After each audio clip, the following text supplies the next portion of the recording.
Badnera railway station परिसरात भटक्या जमातीच्या लोकांनी 2 दिवसांपूर्वी एका व्यापाऱ्याशी झटापट केली, तेव्हा मनपा विभागाने ते धडक कारवाई करून त्यांचं अतिक्रमण काढण्याचे आदेश दिले। या आदेशावरून तयारीही झाली, मात्र आदेशाचं हे पत्र व्हायरल झालं आणि भटक्या जमातीच्या लोकांना आपल्यावरील कारवाईबाबत कळलं आणि त्यांनी अक्षरशः पळ काढला। बडनेरा रेल्वे स्टेशन परिसरात भटक्या जमातीच्या लोकांनी बांधकामासह भरपूर अतिक्रमण केलं होतं। शिवाय जळगावच्या एका व्यापाऱ्याशी त्यांनी झटपटही केली होती। त्यांनी आपली सोन्याची चेन, अंगठी हिसकल्याचा आरोपही या व्यापाऱ्याने पोलिसांसमोर केला।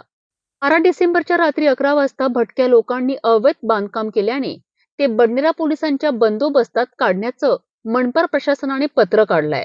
कारवाई करताना लागणाऱ्या बंदोबस्तासाठी पोलिसांचा फौजफाटाही सज्ज होता। मात्र त्याच दिवशी बडनेरा झोन क्रमांक 4च्या प्रभारी कर्मचाऱ्याने बडनेरा शहरातील व्हॉट्सअप ग्रुपवर सेंड केल्याने पत्र व्हायरल झालं आणि बातमी भटक्या लोकांपर्यंत पोहोचली। त्या अधिकाऱ्याच्या लक्षात येताच त्याने डिलीटही केलं, पण व्हायचं ते होऊन गेलं होतं। कारवाईपूर्वीच भटक्या जातीच्या लोकांनी रातोरात पळ काढला। महापालिकेने सगळी तयारी केली, पोलीस सज्ज झाले, त्याकरिता मनपाचा पैसाही खर्च झाला।